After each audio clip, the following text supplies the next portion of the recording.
Eu queria usar esse tempo para compartilhar o que Deus tem colocado no meu coração, que nos últimos anos, em especial de um ano para cá, né, se tornou parte para mim de uma verdadeira cruzada pessoal, né, rodando o Brasil e mesmo fora dele. Eu fiz isso em todos os estados do Brasil, batendo numa tecla que é um assunto, que é algo, né, que Deus precisou corrigir na minha vida nos últimos anos. E o apóstolo Paulo diz lá em 2 Coríntios, capítulo 1, verso 4, que com a consolação que a gente é consolado, a gente consola os outros. A gente precisa transbordar o que recebemos de bom, seja um aprendizado direto antes de errar, seja correção depois de termos errado que dá um novo rumo, né? E eu sinto esse encargo.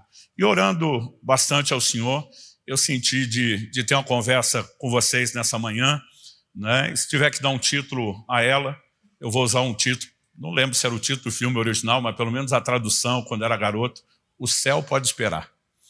Eu quero que você abra a sua Bíblia comigo no livro de Eclesiastes, no capítulo 7 e no verso 17.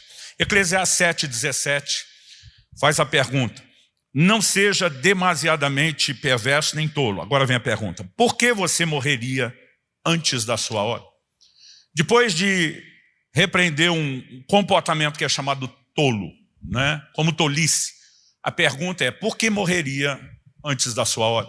Esse texto me deu muito material para pensar, porque de alguma forma, ao longo dos anos, dezembro desse ano eu completo 32 anos só de pastorado, pregando mais tempo, né? E se tem algo que eu fiz e participei na vida, foi velório.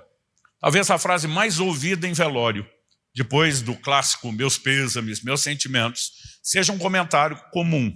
Eu ouvi muito da boca de crentes e não crentes. Pois é, quando chega a hora de alguém, não há nada que possa ser feito. E nós temos uma ideia meio que fatalista, que todo mundo tem dia e hora certa, pré-determinado para morrer. Ou seja, a maneira como eu e você escolhemos em relação ao nosso estilo de vida não teria impacto sobre isso.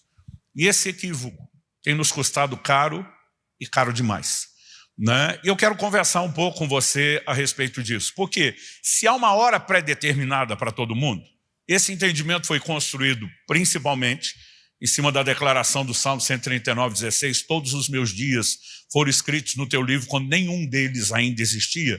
E a gente muitas vezes confunde pré-ciência com pré-determinismo. Mas a Bíblia não se contradiz. A mesma Bíblia que diz que está tudo registrado, também faz a pergunta: por que morreria antes da hora? Se tem hora pré-determinada para morrer, não dá para morrer antes. Se morre antes, significa que essa hora pré-determinada não é tão inflexível quanto alguns de nós acreditamos. A Bíblia fala sobre pessoas, né, que não apenas podem encurtar os seus dias, mas fala sobre gente que pode aumentar os seus dias. Paulo, escrevendo aos Efésios, ele cita um dos 10 mandamentos: diz: honra teu pai e tua mãe, para que tudo te vá bem e você seja de longa vida sobre a terra. Então nós podemos ou aumentar ou encurtar os dias. Se há um tempo pré-determinado, não dá para aumentar nem encurtar. Se dá para aumentar e encurtar, não há um tempo pré-determinado.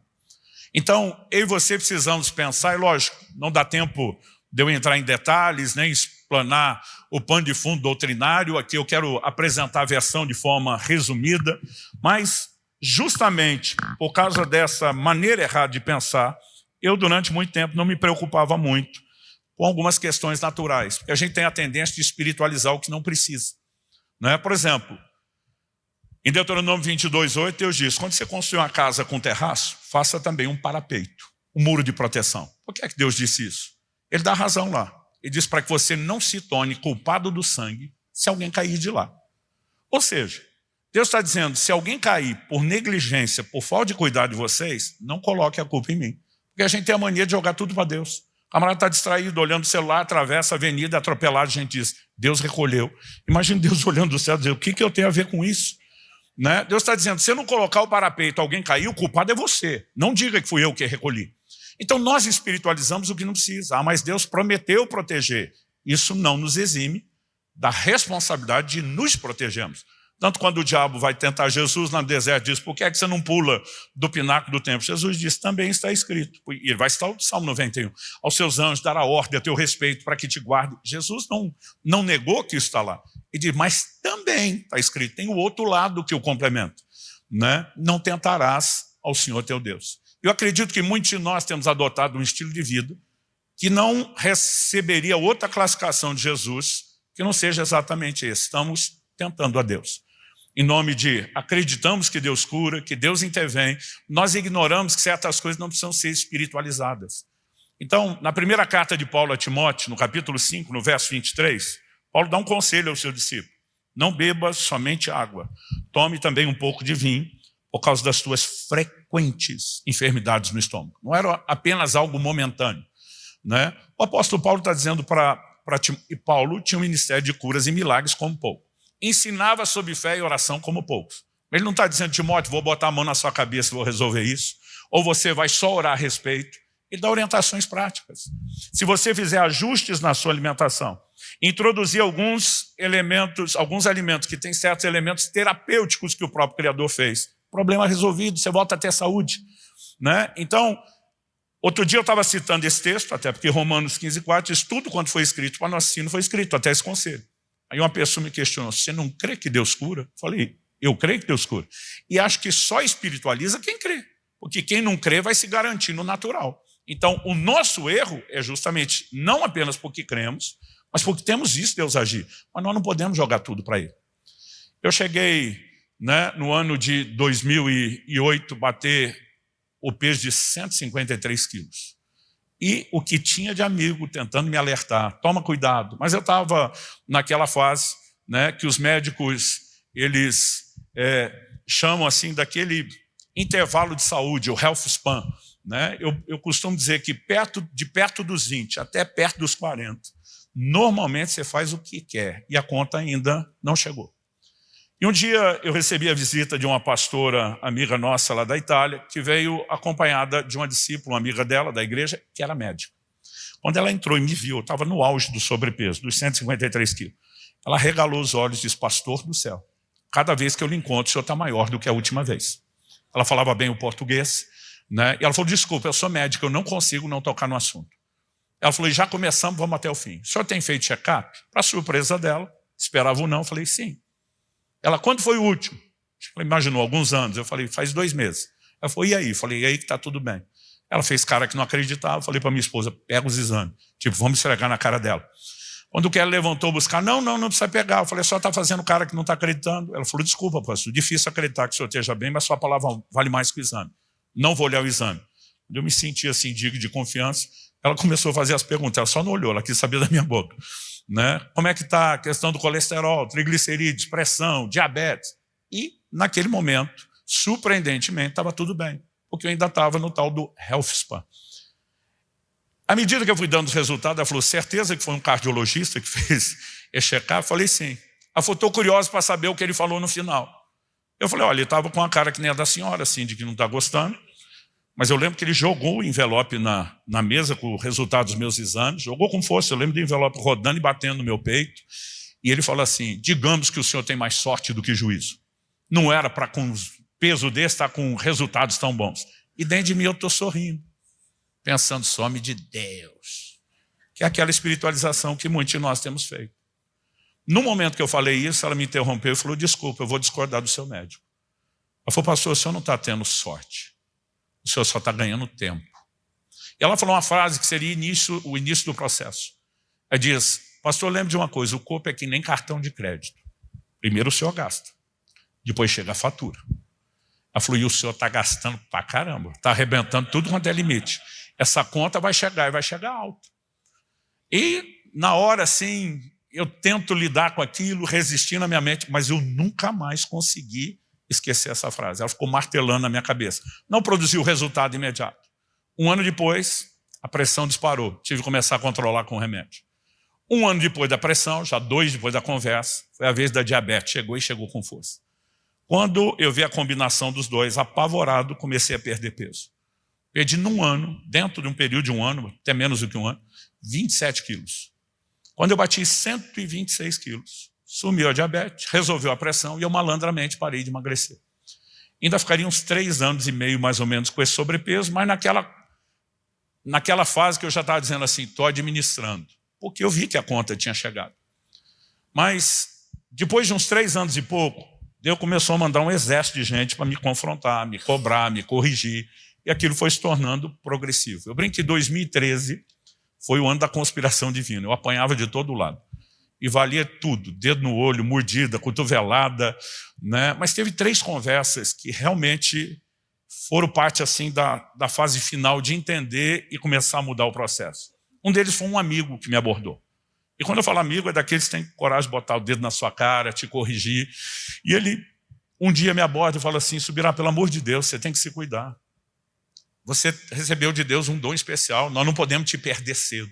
Quando ele falou isso, eu já reagi. Porque essa tentativa de me assustar com a morte, muita gente já tinha tentado, ninguém nunca conseguiu. Um médico uma vez falou isso para mim, né? Ele simplesmente olhou, quando eu estava no auge sobrepeso, falou: você conhece alguém que tem o seu peso e pelo menos 70 anos? Eu pensei, falei, não estou lembrando de ninguém. Ele falou: pensa bem, não precisa ser amigo próximo. Eu pensei, esgotei todos os níveis de relacionamento, mesmo que superficiais. Falei: doutor, não lembro de ninguém. Ele falou: não lembra porque não tem. Eu falei: emagrece até os 70? Ele falou: não, morre antes. Mas ninguém nunca me assustou com essa ideia, porque eu dizia para as pessoas: o crente não morre, é promovido e transferido, né? Sai daqui da filial, vai para a matriz, vai trabalhar mais perto do chefe. E eu simplesmente conversava isso. Então, quando esse amigo meu começou, eu já acionei o modo faca tramontina, corte rápido. Não podemos te perder. Eu olhei para ele e falei: para mim o morrer é lucro. Citando Filipenses 1. E disparei outra frase de Paulo: partir estar com Cristo é incomparavelmente melhor. E eu pensei: vou matar essa conversa no início, antes de começar. O que eu não esperava era o faca tramontina, o corte rápido que veio do outro lado. Ele olha para mim e fala assim: e se você der a sorte de morrer? Falei: como é que é? Foi: meu amigo, vai estudar estatística. Você acha que gente que não se cuida com você morre na primeira? A maioria não dá essa sorte, não. Você está imaginando o quê? Que uma hora vai desligar o disjuntor, né? A cabeça cai, o espírito parte para estar com Jesus num processo rápido, indolor. Ele falou: a maioria não tem essa sorte. Vai sofrer numa cama, dá trabalho para a família. Gente, pela primeira vez alguém me assustou. Porque eu pensei o seguinte, eu falei: uma coisa é você deixar o melhor dessa vida para ter algo ainda melhor, que é estar com Cristo. Mas tem um limbo aqui no meio, que não é nem uma coisa nem outra. Mas ele mal esperou processar o susto e mandou a segunda frase. Ele falou assim: além de que de uma covardia sem tamanho sua declaração. Ainda me remedou: partir estar com Cristo, incomparavelmente melhor. Ele falou assim: melhor para quem? Só para você, seu egoísta. E Kelly, sua esposa, que vai ficar. E seus filhos, que você ainda não terminou de criar. E o plano e o propósito que Deus te confiou. E ele falou literalmente assim: então que se lasque o resto, porque para você é melhor. Falou: se isso não é encarnação da covardia e do egoísmo, me diga o que é. E eu emudeci. Eu nunca tinha pensado pelo outro lado. E quando achei que já tinha apanhado o suficiente, ele mandou a terceira. Ele falou: e para o ensinador de Bíblia como você, parece que não entendeu, foi nada de Filipenses 1. Eu não sei o que me ofendeu mais, Odilon. Ele me chamar de covarde ou dizer que eu não tinha entendido Filipenses. Eu abri Filipenses 1 na hora, e eu quero que você abra comigo, para provar que ele estava errado. Só quando abri eu mesmo vi que eu estava errado. Até aquele momento eu nunca tinha enxergado ou entendido Filipenses 1. Eu quero que você leia comigo do verso 20. Se for possível, vou pedir ao pessoal que projete isso. Paulo diz assim: minha ardente expectativa e esperança é que em nada serei envergonhado, mas que com toda ousadia, como sempre, também agora, Cristo será engrandecido no meu corpo. Você pode repetir isso comigo? Diga: Cristo será engrandecido no meu corpo. Agora é o que ele diz: quer pela vida, quer pela morte. A maneira como vivemos deve engrandecer a Cristo. A maneira como vamos morrer também deveria engrandecer a Cristo. Esse é o contexto que Paulo está falando. Verso seguinte, 21. Porque para mim o viver é Cristo e o morrer é lucro. Eu nem lembrava da parte o viver é Cristo. Eu só ia para o morrer é lucro. Quando você vive Cristo, para Cristo, o modelo de Cristo, a conversa é outra. Gente, Efésios capítulo 5, né, fala a respeito do Senhor Jesus como modelo que o marido deve imitar no trato com a mulher, e diz que o marido tem que amar a esposa como ama o próprio corpo. Aqui não é um conceito só de amor próprio, mas dentro do amor próprio, que é o universo maior, está falando de amor pelo corpo. E depois de falar isso, ele diz: porque Cristo, falando a respeito da igreja, né, em relação ao seu corpo, o alimenta e cuida dele. Se ele é o nosso referencial de caráter e comportamento, e ele cuida do corpo, e o cuidado não se limita à nutrição, ele é abrangente. A pergunta é: de onde eu e você tiramos a ideia que a gente não precisa se cuidar? Então, o viver é Cristo é reproduzir desde o modelo. Gente, quando você olha para Jesus, né, alimentação saudável, ingestão de água, né? Movimento, exercício físico. Alguns estudiosos calcularam quanto Jesus andou. Além do trabalho manual como carpinteiro, né? É assustador essa conta feita só nos dados que nós temos, que os evangelhos não dizem tudo que ele fez nos 3 anos e meio. Né? Então, alguém calculou, baseado nos textos, de onde saiu, aonde chegou, em quanto tempo, que Nosso Senhor andou uma média de 32 quilômetros por dia. Qual foi a última vez que você deu um rolê de 30 quilômetros? Outro calculou só as distâncias, sem se preocupar com a média diária do que ele teria, eliminando os relatos repetidos dos evangelhos, e chegou à conta de que Jesus teria andado, no mínimo, 5.000 quilômetros a pé durante os dias do seu ministério. Não há ângulo ou perspectiva que se avalie Jesus que ele não seja um exemplo. Sono. Jesus, Marcos capítulo 6, quando os discípulos vêm dar um relatório do ministério que está bombando, ele diz, vamos para um lugar à parte, repousar um pouco. Ele não está preocupado só com a sua produtividade, mas com a produtividade sustentável, durável. E se você não respeitando os descansos, ele não só respeitava, mas ele exigia isso dos seus discípulos. Né? E, para concluir a lista, eu posso te garantir que Jesus era magro. Mas magro assim, ó, estilo meu dedo minguinho, no nível profissional, não amador, que alguns aqui são. Eu nem amador sou. Como nós fazemos essa conta? A Bíblia diz que Jesus teve fome ao final de 40 dias de jejum. Eu já fiz 10 desses jejuns 40 dias, eu nunca tive fome. Porque aqui tem reserva, meu amigo. Aquela fome é a fome literal, quando as reservas de gordura que estão sustentando você durante o jejum terminam. Menor índice de gordura corporal que eu terminei um jejum até hoje foi 8,5%. Dá para encarar mais dias. Para Jesus ter tido fome, ele tinha que ter um baixo índice de gordura corporal, ou seja, não há área que a gente possa falar hoje de cuidar do corpo, da saúde, que Jesus não seja modelo. E quando Paulo diz o viver é Cristo, nós precisamos focar.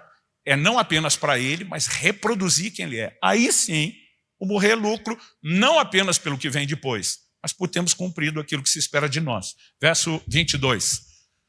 Entretanto, se eu continuar vivendo, mesmo que o morrer seja lucro, poderei ainda fazer algum trabalho frutífero.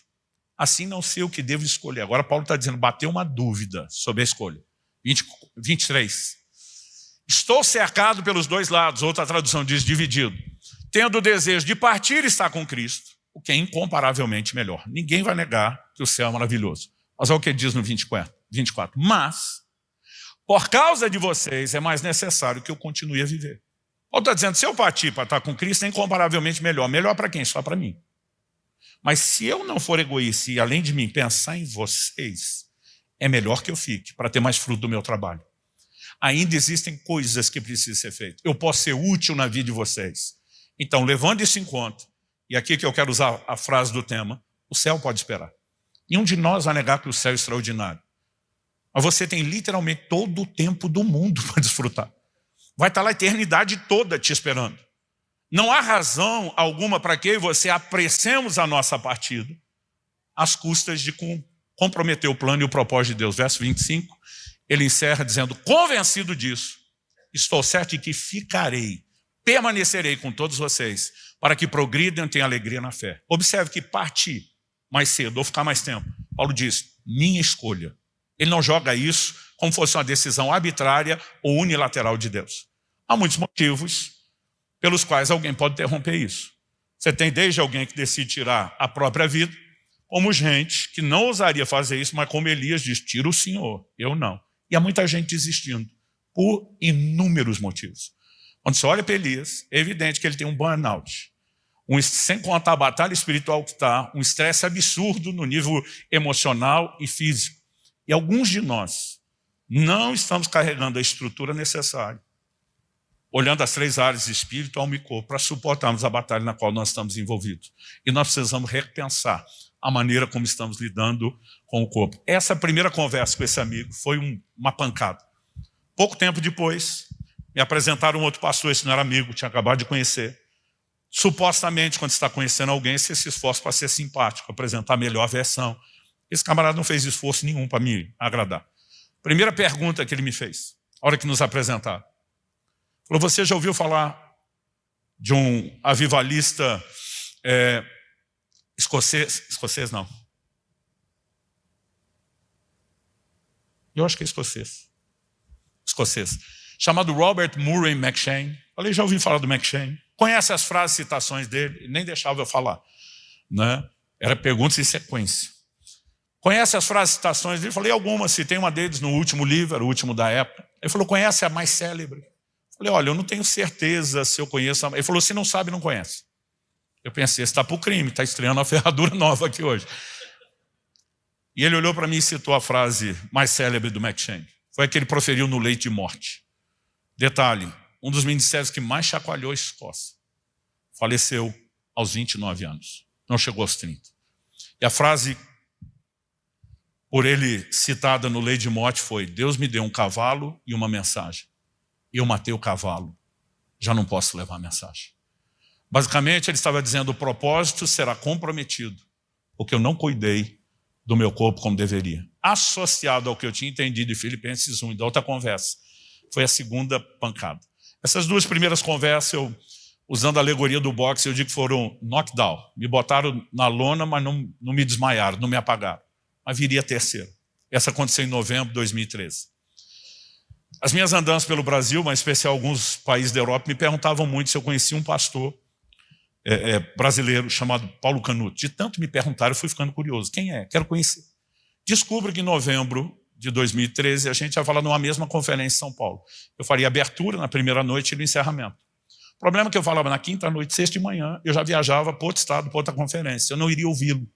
Então eu estava torcendo para ele estar lá na primeira noite, para a gente conhecer, e felizmente ele estava. Quando terminou o evento, os organizadores fizeram uma janta para os pré-eletores na igreja mesmo. Hoje em dia já não janto depois de culto. E naquela época comia na hora e na quantidade errada. Então quando nós fomos comer, meu prato era uma montanha, e eu olhei para o dele, a hora que a gente se encontrou depois de servir, e era um pratinho daquele que a gente chama simbólico. Mal sujou o prato, tinha quase nada. Eu simplesmente olhei e pensei em voz alta: está se cuidando. É lógico que eu não queria conversar sobre aquilo. O tamanho do meu prato, com o peso que eu estava, nessa época eu estava ali na fase dos 126 quilos. Quando eu falei, está se cuidando, ele respondeu com uma pergunta: quantos anos você tem? Fora que eu pensei, deu ruim. Quando alguém com mais de 60 anos pergunta sua idade, ele vai te dar sermão, pode esperar isso. E eu já respondi com a cara meio desanimado, né? Eu estava para fazer 41, estava com 40 anos, já adiantei, falei 41. Ele falou, não, estou perguntando sua idade. Acho que ele percebeu minha reação, quis se explicar. Porque ele falou assim, quando eu estava com 44 anos, ele falou, achei que você estava perto dos 40, eu morri.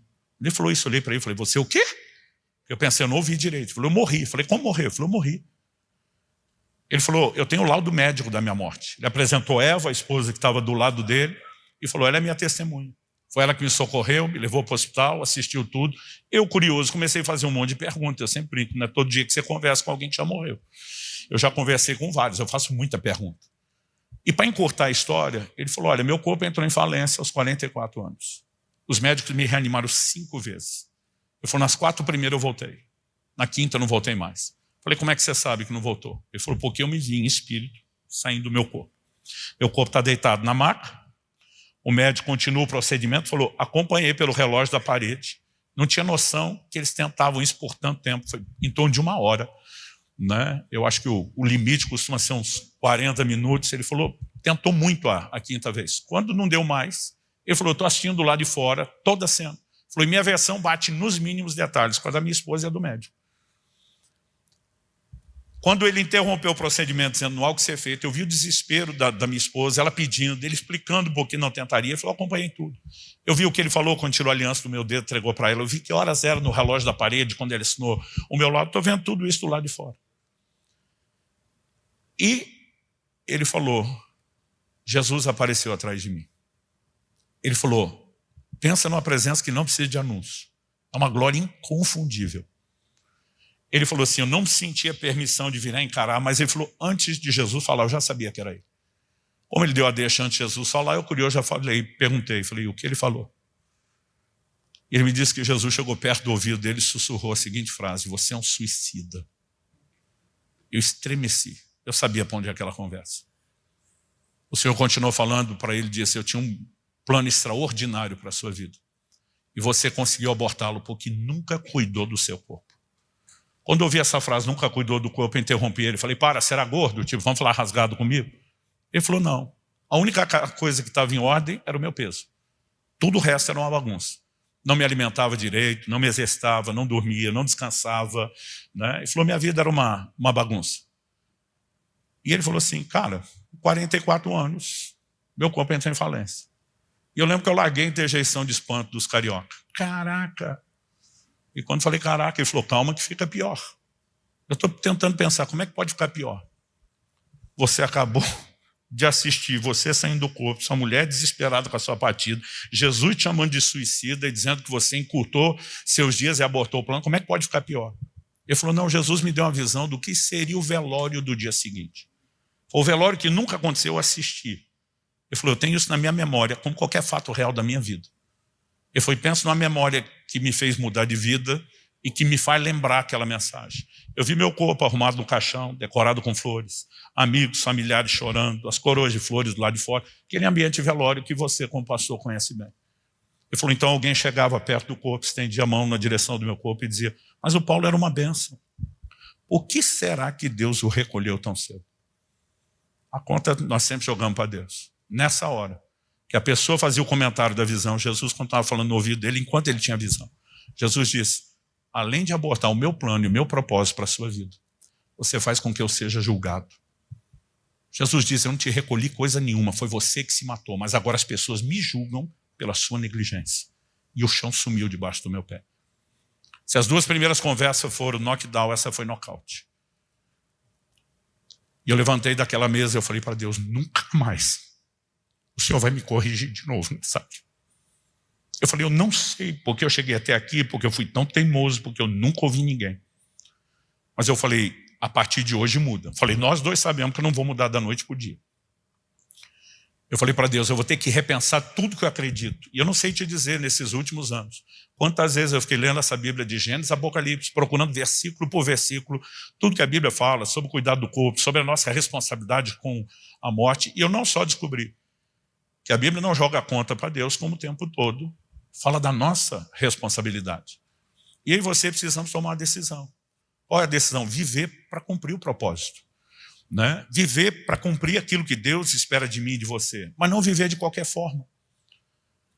Se a Bíblia diz que aquilo que a gente planta, a gente semeia, a pergunta que eu e você precisamos fazer é como é que nós vamos terminar?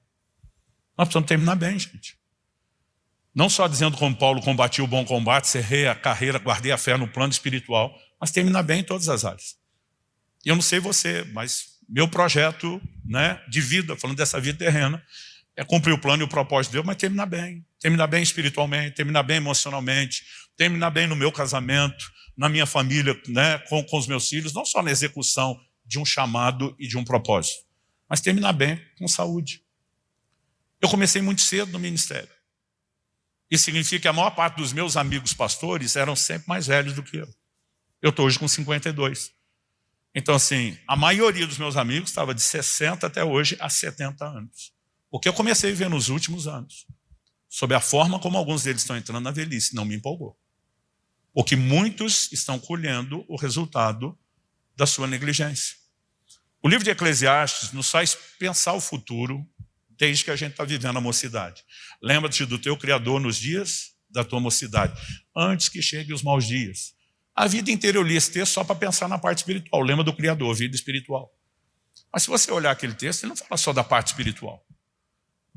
1 Tessalonicenses 5:23 fala que o nosso ser integral é espírito, alma e corpo. Ele vai abordar, além da parte espiritual, questões emocionais. Afaste do seu coração a mágoa. Eu tenho visto muitos ministros serem destruídos pela mágoa, não sabem lidar com as ofensas, com as decepções. Gente, Jesus falou, vai construir uma torre, senta a calcular quanto custa. Nós precisamos preparar a nova geração de pastores, sendo honestos com eles. E dizer para eles o que eles vão enfrentar. Se o próprio Jesus olha para os discípulos e diz, até quando vos sofrerei? E vamos acreditar que nós não vamos ter desgaste com as pessoas? Né? E muitas vezes a gente não é nem preparado para lidar com essas questões. E nós precisamos guardar o nosso coração. Ou coisa chata é lidar com um velhinho amargo. Eu não quero terminar minha vida dessa forma. Mas a Bíblia não fala só do espiritual, nem só do emocional. O texto de Eclesiastes diz assim, remova do teu corpo a dor. Esse texto para mim foi um mistério, um enigma durante muito tempo. Eles nem tinham analgésico na época. O que dizer? Anti-inflamatório, o resto dos medicamentos. Como é que se remove do corpo a dor? Eu demorei para entender esse texto. Mas aos 30 anos de idade, por causa do excesso de peso, a má alimentação, a falta de sono, doía tudo. Hoje, aos 52, eu não tenho dor. Nós podemos ter um estilo de vida que remove do corpo a dor.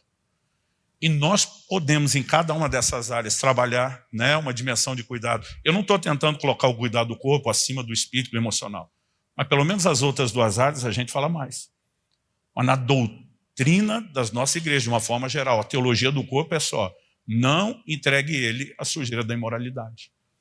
Eu falei que Paulo diz antes sobre engrandecer a Deus no corpo. E nós precisamos entender que isso envolve várias questões. A primeira carta de Paulo aos Coríntios, se puder projetar 1 Coríntios 6,19, o apóstolo Paulo faz uma pergunta que eu chamo de sarcástica e retórica. Né? Por quê? A pergunta que ele faz é: vocês não sabem que o corpo de vocês é o templo do Espírito Santo? É o santuário do Espírito Santo que está em vocês, que vocês receberam de Deus e que vocês não pertencem a vocês mesmos. Por que eu chamo de sarcástica e retórica? Porque Paulo sabia que os coríntios sabiam que o corpo era o santuário do Espírito.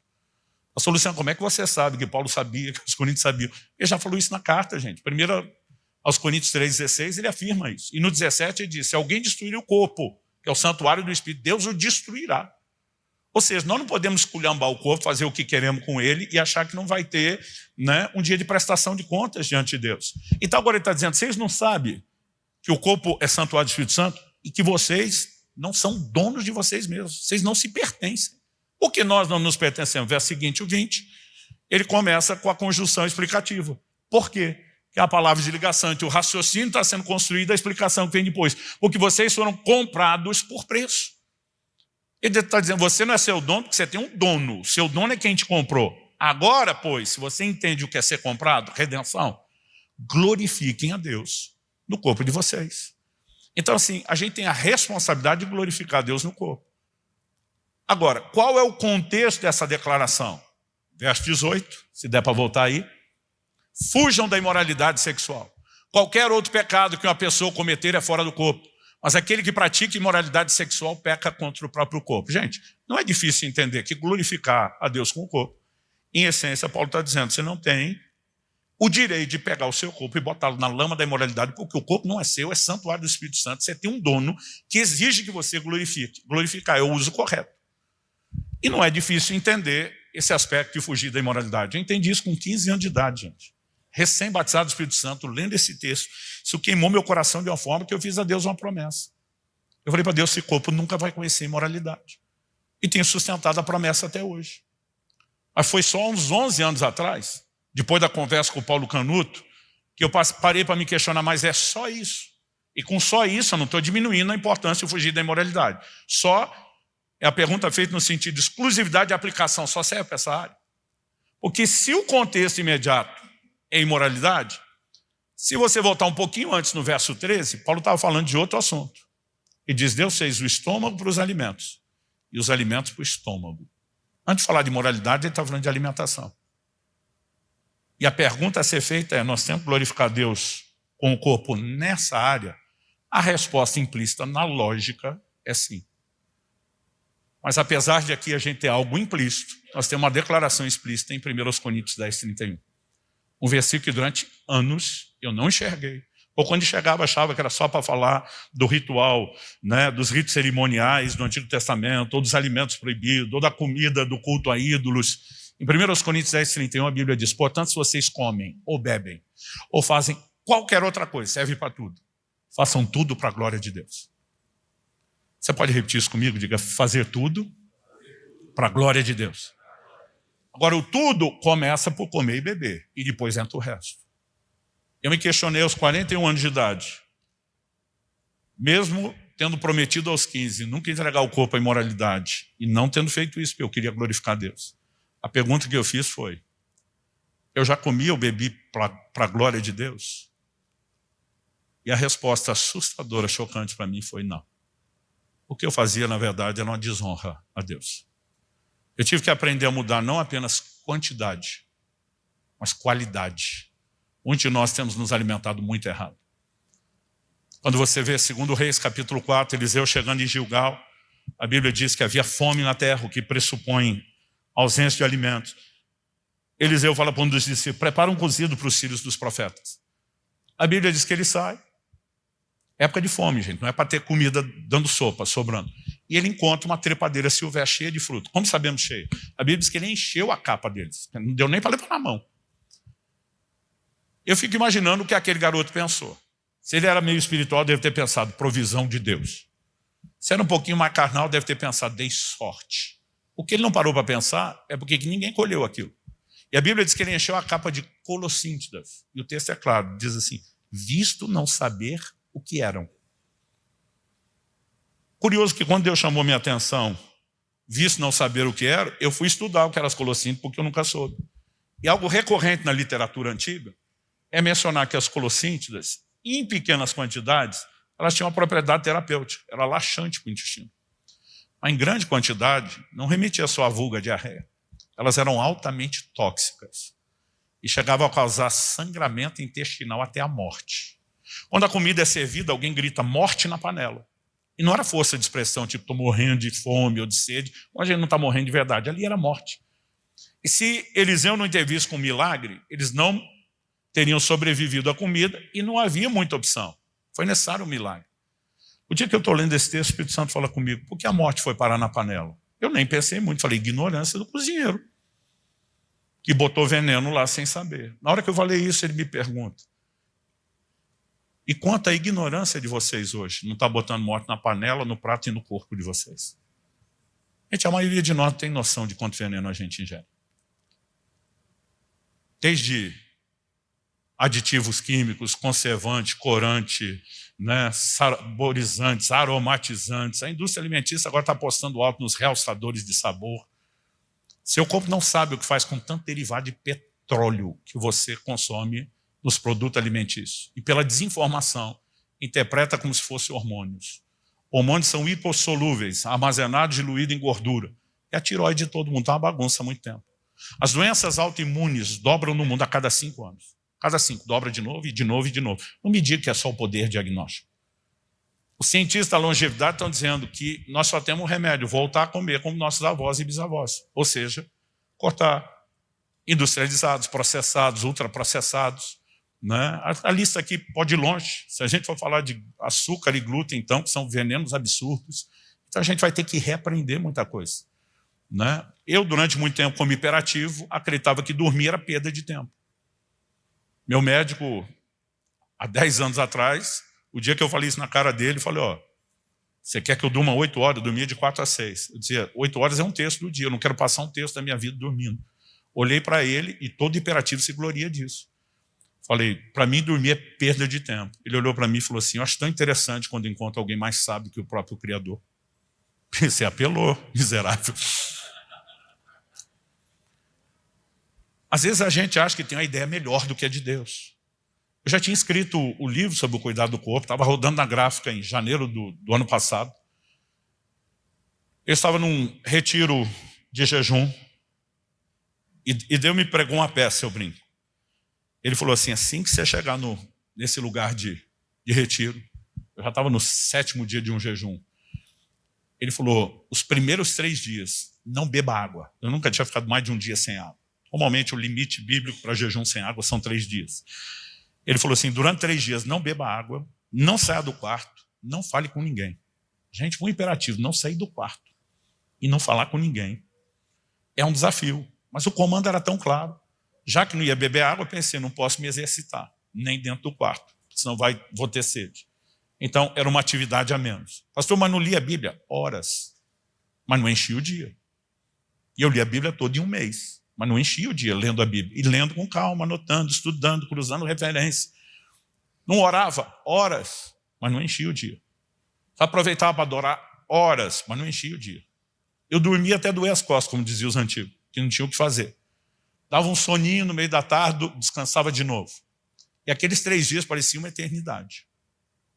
Só que no final deles, a minha surpresa foi, eu nunca tinha entrado na minha vida num modo de descanso da mente, como entrei naqueles 3 dias. E quando os 3 dias passaram, eu voltei a beber água, eu já podia sair do castigo, entre aspas. O Espírito Santo falou comigo, eu vou te provar que o descanso não sabota a produtividade. Ele falou, hoje você vive diferente, mas você não crê nisso de pleno coração. Ele diz, você adotou um padrão de disciplina, de sono e descanso, mas você ainda não entendeu como deveria. Ele falou, eu vou te provar. E depois desses 3 dias, Deus me deu um desenho de um livro. Eu escrevi um livro de mais de 300 páginas em 10 dias. Meu recorde era o livro do jejum. Escrevi 270 páginas em 40 dias. Eu queria escrever um livro sobre jejum e jejum. Então terminei as últimas linhas do último capítulo, nas últimas horas do último dia. Era o meu recorde. Agora eu escrevi um livro maior, um mês de folga. Ou seja, muitos de nós não queremos perder 3 dias de descanso, mas perdemos um mês de produtividade. Então, assim, não existe lógica num estilo de vida que nós estamos adotando. Não, mas a igreja demanda. Ok, você quer ser pastor por quantas décadas? Ou pelo menos continuar derramando sua sabedoria, mesmo depois de ter passado o cajado. Nós vamos ter que repensar algumas coisas. Eu não vim te apontar o dedo, eu não vim julgar você. Eu conheci pouca gente tão esculhambada como eu fui em todas essas áreas do cuidado do corpo. Muito pouca gente. Eu estava assim entre os piores pecadores dessa área. Agora você pergunta, pastor Luciano, o senhor acordou um dia resmungando, hoje é dia de maldade, o que é que eu posso fazer para acabar com a minha saúde? Não. Então a pergunta lá de Eclesiastes é, não seja tolo. Por que morreria antes da hora? Morrer antes da hora é chamado tolice. E tem 2 tipos de tolice. Uma é a ignorância, a outra é a negligência. E não importa qual das duas. Tem gente que está pecando como eu pecava por ignorância, por não entender. Mas tem gente que depois de entender não quer mudar. Aí para mim é um pouco mais de tolice, porque ele está pecando por negligência. Mas nós vamos ter que repensar. Um dia desse minha esposa olhou para mim e ela tirou onda comigo dizendo assim, quem é você? Quem está aí? O que você fez com meu marido? Eu comecei a rir, ela falou, se um dia, nós vamos completar 30 anos de casado esse ano. Ela falou assim, se um dia alguém me dissesse, se é cuidar de alimentação, nutrição, do jeito que você faz, né? Ela falou assim, se alguém me dissesse a cuidar de sono, de exercício físico como você faz, ela falou, eu não teria acreditado. Eu falei, nem eu. E minha mudança não foi toda da noite para o dia. Um dia desse, um amigo que estava próximo, ele falou, você pontua tudo que come? Eu falei, sim. Contar caloria? Eu falei, mais do que isso. Eu controlo os macronutrientes. O que eu como de gordura, o que eu como de proteína, o que eu como de carboidrato, né? Ele falou, e essas cápsulas que você toma? Eu falei, suplementação, eu controlo tudo de uma maneira que você não entende. Ele falou, isso virou uma religião. Eu falei, não é uma religião. Eu falei, eu descobri que é parte da mesma. Eu só não conhecia. E aí ele ficou bem quietinho, pensando, né? Então, assim, eu comecei a perceber algumas coisas. Aos 41 anos de idade, minha idade metabólica biológica era de mais de 70 anos. Aos 52, ela regrediu para menos de 40. Então, assim, nós podemos virar o jogo. Você lembra do que Caleb falou para Josué? Quando diz, eu quero esse monte. Imagina o Josué olhando para o Caleb, como quem disse, você está com 85 anos de idade. E diz, minha força para entrar e sair, para guerrear, é a mesma de 45 anos atrás. O que ele está dizendo? Idade cronológica, 85. Idade biológica ou metabólica, 40. Hoje em dia nós estamos invertendo. Idade cronológica, 40, e a biológica está em 85. Nós estamos jogando invertido. Quando você vê a disposição de Paulo na velhice de pregar, apanhar, sofrer, dizer eu carrego no meu corpo as marcas de que mas está firme e forte, tem que ter algum desafio e inspiração para mim e para você. Então, assim, eu não vim te julgar nem pelo seu passado, nem pelo seu presente. Só estou tentando te apresentar uma nova proposta de futuro. Agora, eu acredito que ninguém muda. Não existe mudança de comportamento sem mudança de mentalidade. Transformai-vos, Romanos 12, pela renovação da vossa mente.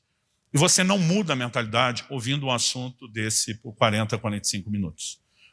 Então, o meu encorajamento, né, é que você possa acessar aqueles livros.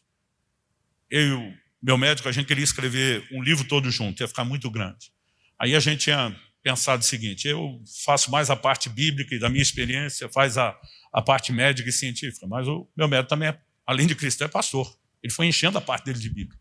E um hábito que eu desenvolvi, é tudo que eu vou lendo, ele me botou para ler muito material médico científico na última década, eu costumo já extraindo citações de gente que tem peso e autoridade. Então o material que eu estava preparando também estava cheio. A gente olhou e falou, cara, é melhor publicar 2 livros. Mas a gente organizou isso de maneira que eles não fossem repetitivos e sim complementares, até quando a gente aborda os mesmos assuntos.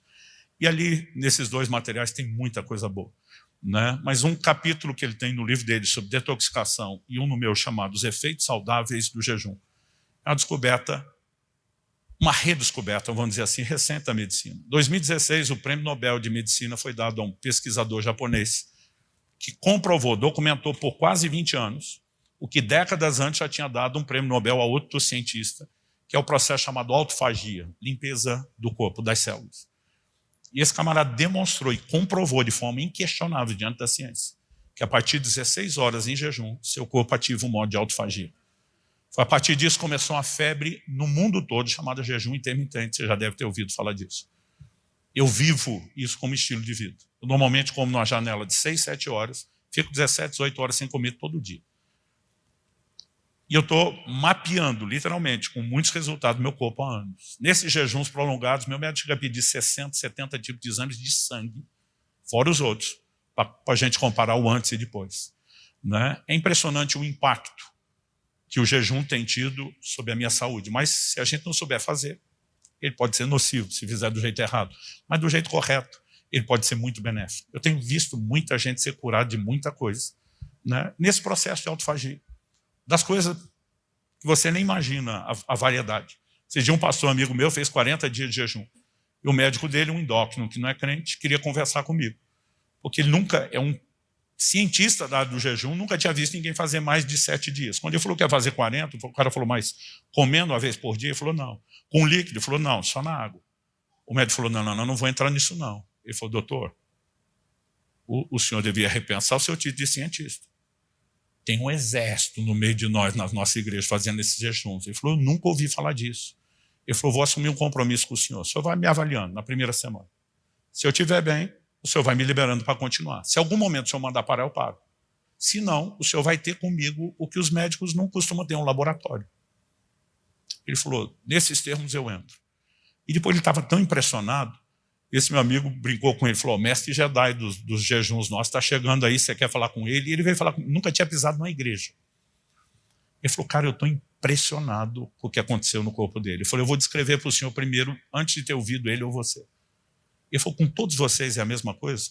Falei, em linhas gerais, sim. Só autofagia, que a gente nunca sabe o que vai melhorar, porque depende do problema que a pessoa tem. O que te surpreendeu? Ele falou, olha, ele tinha um fungo branco nas costas, que não tinha dermatologista que curasse. Desapareceu. E a gente tem visto impactos no espírito, na alma, no corpo. Então, assim, a gente não tem pregado mais o jejum só como algo espiritual. A gente tem dito que, bem compreendido, bem praticado, eu não estou falando que você tem que fazer jejuns prolongados como eu faço. Se a gente tivesse um dia por semana, gente, de pausa, de descanso para o intestino, já ia ter um impacto na sua vida espiritual e física fora do comum.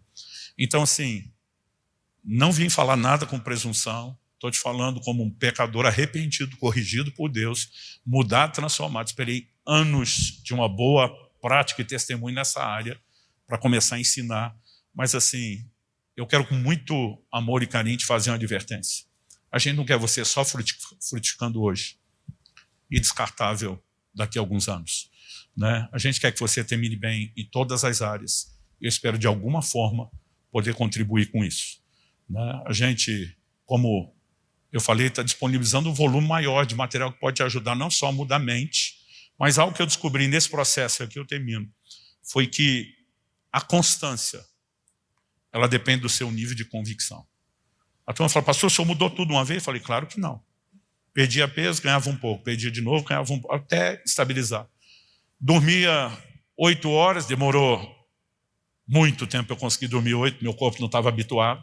Mas daqui a pouco, na correria, começava a me perder, tinha cuidado novo. Começava a treinar, daqui a pouco me perdia na correria, não está exercitando. Todo mundo, ninguém muda tudo de uma vez. E quem tenta, normalmente não consegue. Mas o que eu descobri, que a base da constância é a convicção. Então você não precisa só mudar a mentalidade. Quanto mais convicto você vai se tornando à medida que muda, mais constância você vai apresentar. Eu espero de alguma forma te ajudar com isso. Alguém tem que tirar esse microfone de mim. Acho que a gente podia orar se arrependendo, Luiz? Pedindo a Deus graça, entendimento. Vamos ficar em pé para parecer que está acabando?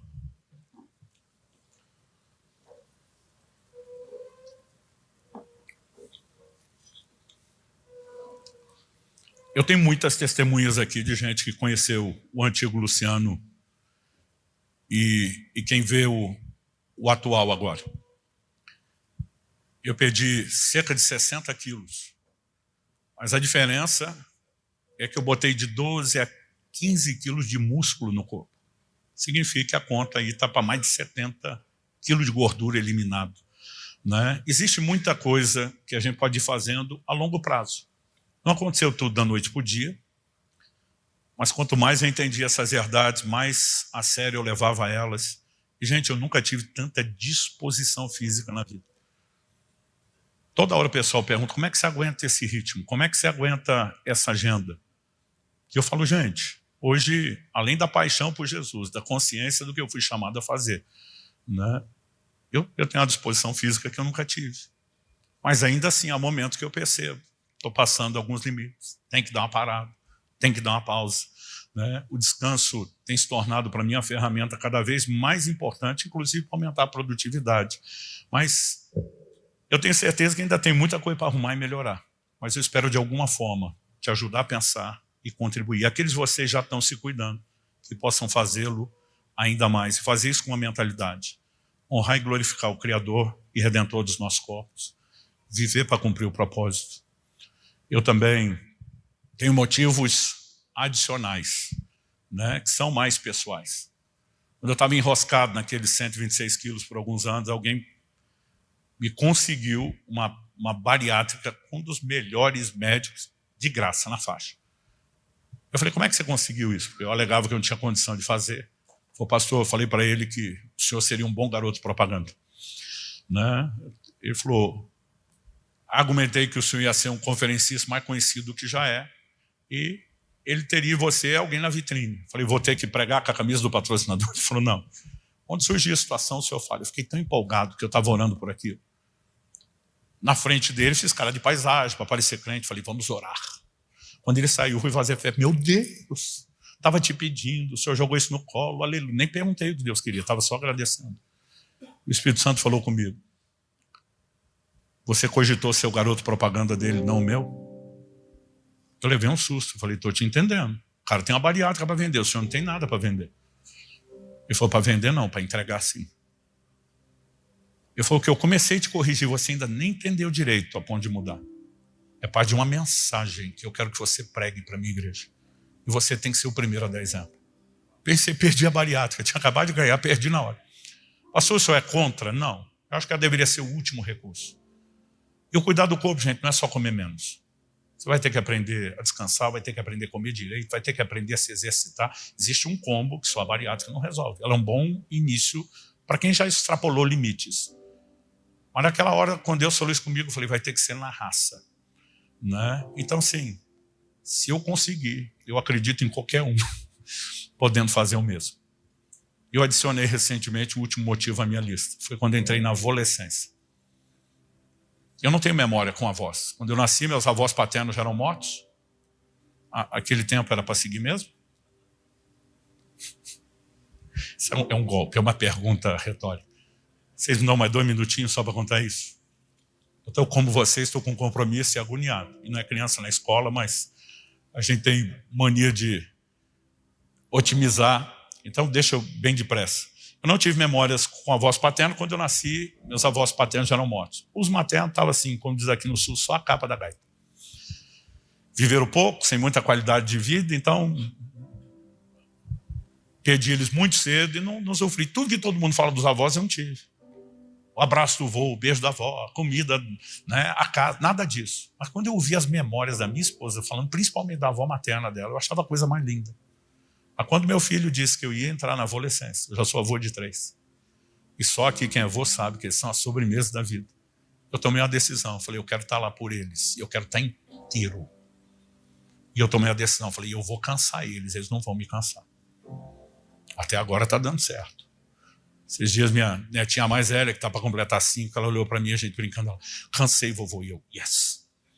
Só que a prole não para de aumentar e eles têm pilha Duracell. Então, eu estou dedicado, né?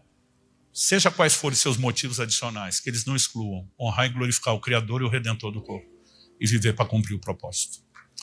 Pai, nós pedimos graça e favor para entender, para digerir, para processar essa palavra e, acima de tudo, para corresponder com ela.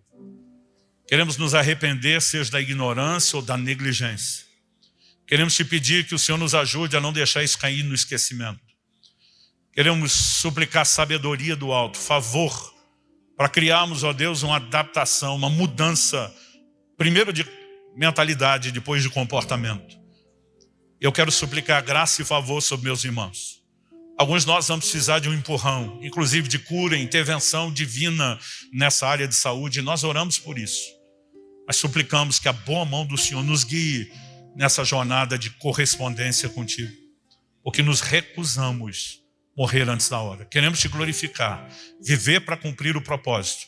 E nós suplicamos graça e favor em nome de Jesus. Amém.